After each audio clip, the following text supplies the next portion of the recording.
Welcome to this weekend's project. We're indoors. I haven't done one of these in a while. A couple months maybe?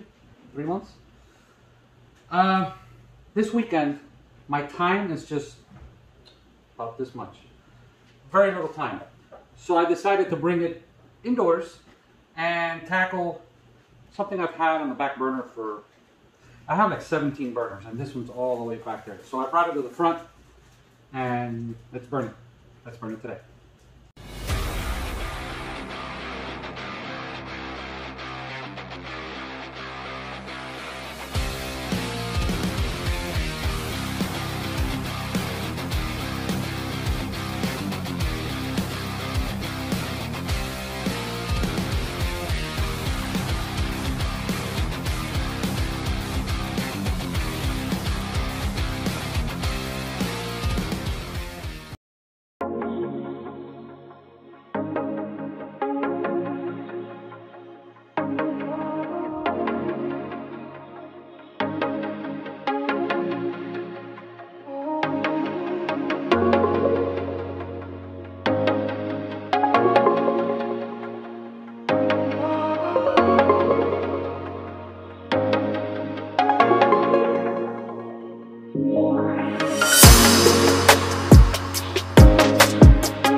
You guys remember in my previous videos where I've done these die-cast cars, I've told you I have my own toolbox separate from the tools that I have in the garage.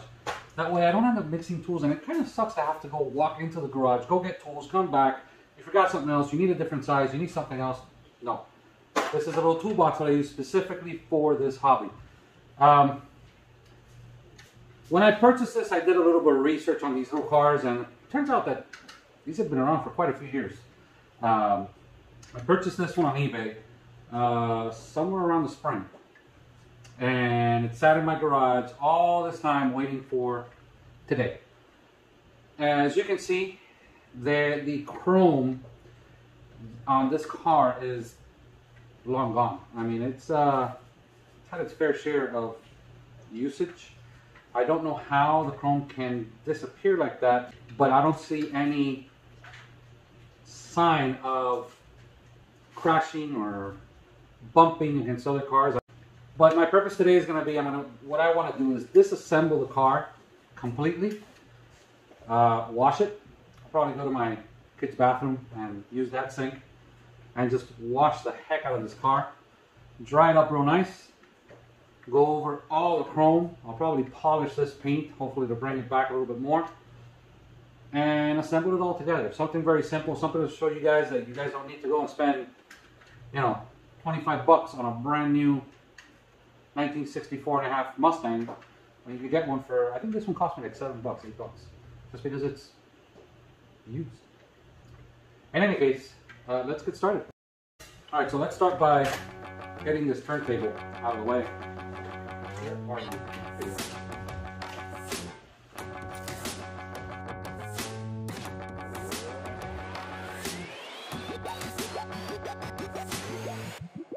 I wish my son was here to enjoy this little project. I know he would enjoy it, but he's with Grandpa and Grandma today, so he won't be around for this one.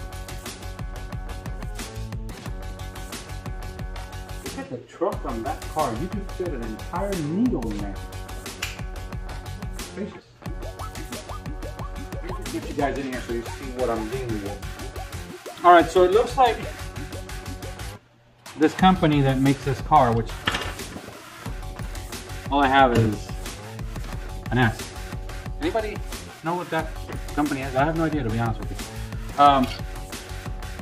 They use heat to melt the plastic from the quote-unquote convertible top onto the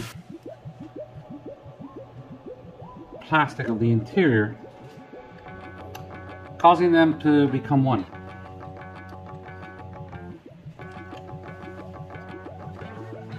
I really don't want to use force, especially on such an old little die-cast car.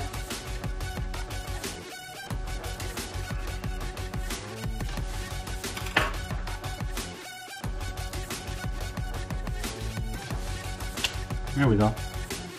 Just needed a little persuasion. Can't say that word 5 times. Yeah.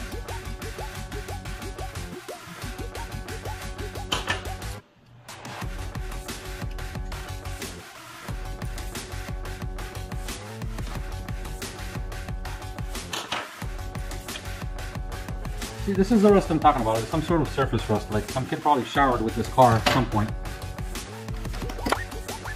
And I can only come up with that conclusion because that's the kind of stuff my son would do. A boat in the shower? Nah, that's too mainstream. A car in the shower? That sounds like an amazing idea. The one that's in here is the rustiest one of all.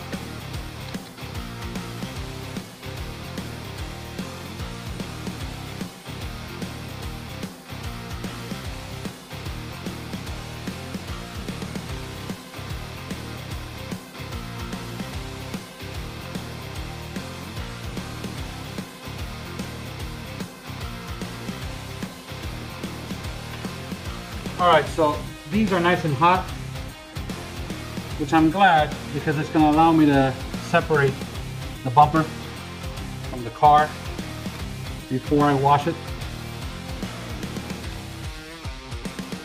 There we go. Same goes for the rear bumper.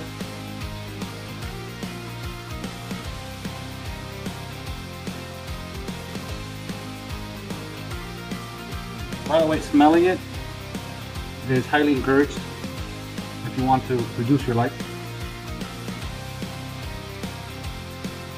All right.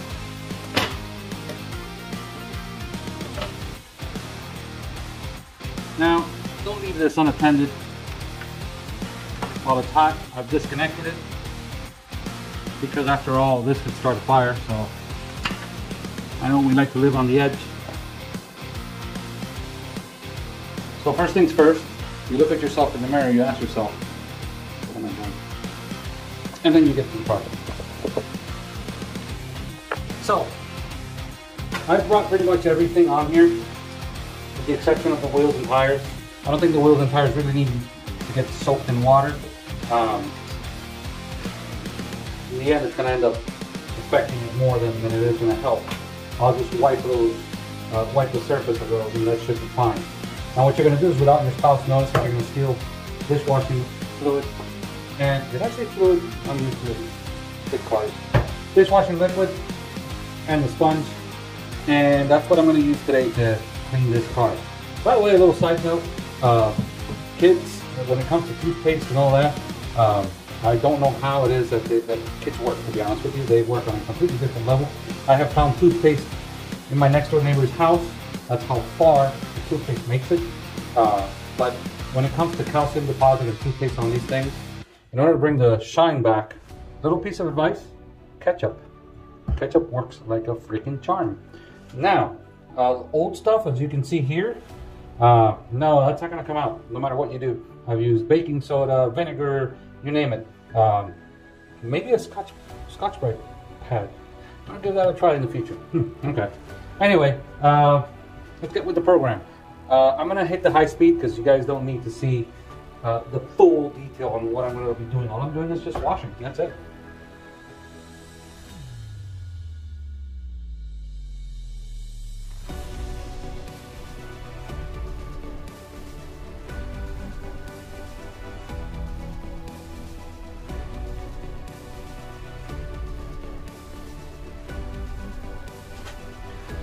Alright, so I don't know if you guys caught it in the hyperlapse, but as I took off the side view mirror, I thought I placed it here and it looks like it stayed stuck on my finger and it dropped and went down the drain, so I lost the rear view mirror.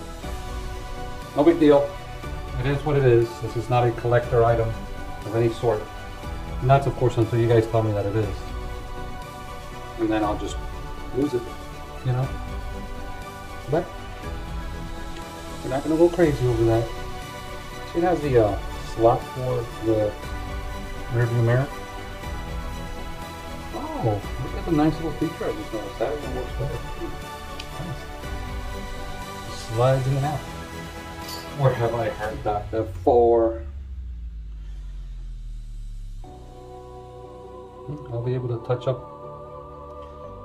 the chrome on this quite easily.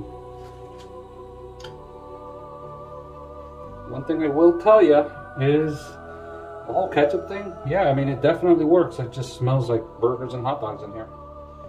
You know, now I'm hungry. I'm starving.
Alright, well, I'm going to start with the re-chroming of these plastic parts.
You can tell it's been a while since I last did this.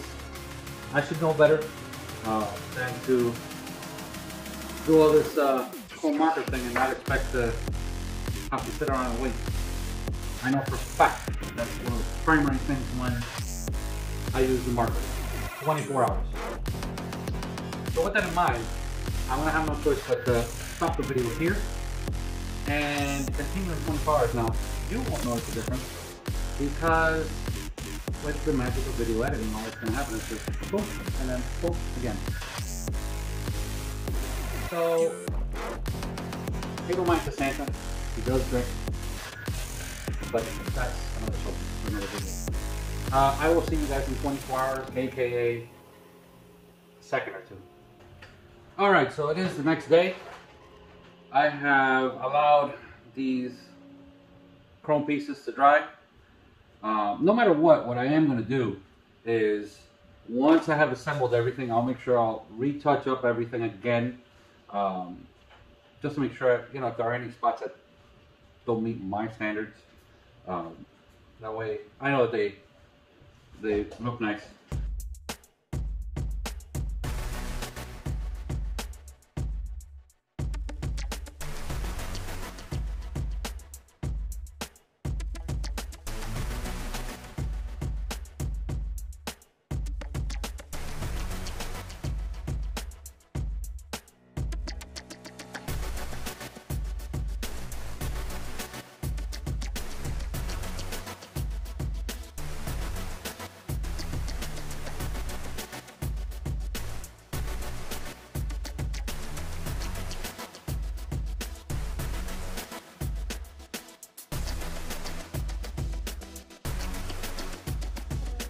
She's done. Quick little project, something small, something I wanted to do for some time now, and now I can put this up on a display somewhere. And it's actually a nice little car. It's not what it used to be. It looked like something somebody played with, or they just left it somewhere where the heat got to it, because I can only imagine that chrome starts fading away with the heat from the plastic. I can't imagine what else would do it. Maybe sat in a garage somewhere, somewhere where the temperature just got to it, the elements. No sun damage, obviously the paint is super glossy. No yellowing of certain plastic pieces. So it's just a nice little car that needed to be washed and the chrome to be touched up. Hope you guys like this video. It's a small video, give me a break from having to go out there and do some of the big work that I've been doing lately. And see you guys on the next episode. As always, don't forget to like, subscribe, hit the little bell icon. See you guys on the next episode.